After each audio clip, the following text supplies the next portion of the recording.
Most people drive gas-powered cars, but the number of electric car owners is rising too. While gas and electricity are the two most common fuels for automobiles, giant Toyota has come up with another type of car engine that shocked the entire car industry. This is the all-new hydrogen engine that is going to revolutionize the whole industry. What is a hydrogen engine? What does it offer?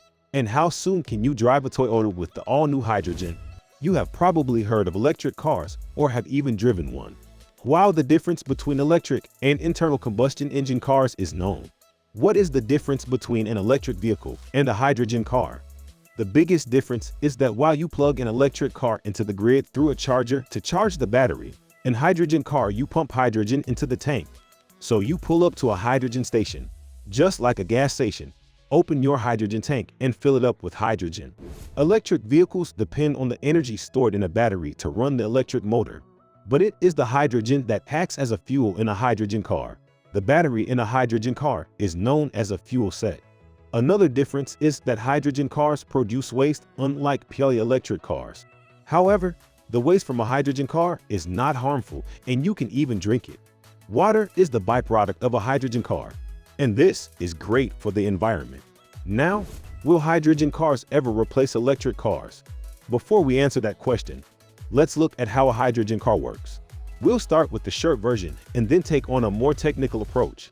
Of course, as the driver of a hydrogen car, just like with a petrol or diesel car, you don't need to know much more than just putting hydrogen in the tank using a fuel pump at a filling station. The hydrogen serves as fuel to produce electricity, and the electricity is used to power the wheels. You must have noticed that there are similarities between electric and hydrogen cars. But let's look at a more technical description. When you put hydrogen in the car, it goes into a fuel tank like petrol or diesel does. From here, the hydrogen is fed into the fuel cell, which is where the electricity generation takes place. It uses normal chemistry to combine hydrogen and oxygen in the air and generate electric. Inside the fuel cell is a liquid with a positively charged anode on one side, a negatively charged cathode on the other, quite like a battery. The former is converted into the exhaust product or pure water, and the latter provides the power to the car's electric motor. As with the battery pack, there are lots of smaller reactions happening in the fuel cell to provide plenty of power for the motor. A hydrogen car will also have a battery, which is used to save power for later.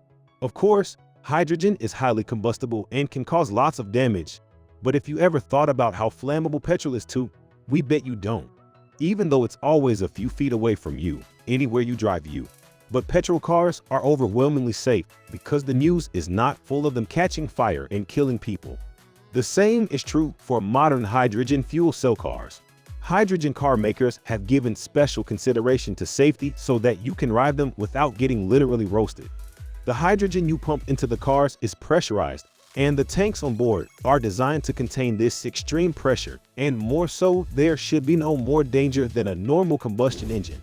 These tanks are designed specially not to leak and are very strong to contain the hydrogen. But in the unlikely case of a leak, the hydrogen engine instantly shuts down itself. The tanks are not even in the cabin to start with, and even when the hydrogen escapes, it has very little chance of causing a fire. It quickly evaporates into the atmosphere.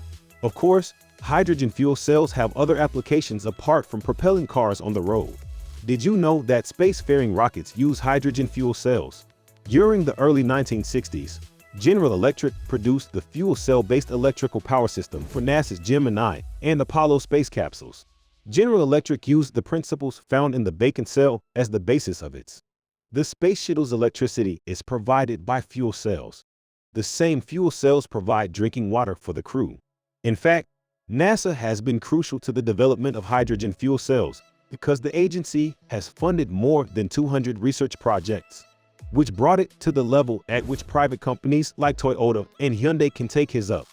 The biggest advantage of hydrogen over electric are the ranges and refueling. Electric cars have serious driving range problems because you must be ready to spend a lot to get the ones with a decent range. For instance, the Tesla Model 3 has a driving range of more than 400 Kelvin, but it starts from $44,000. And the larger the battery, the more time you spend charging it. So this was our today's video. I hope you all liked this video. Don't forget to hit the like button and subscribe to my channel. And also share it with your friends and family. We will be back soon with a new video. Till then, keep supporting and take care.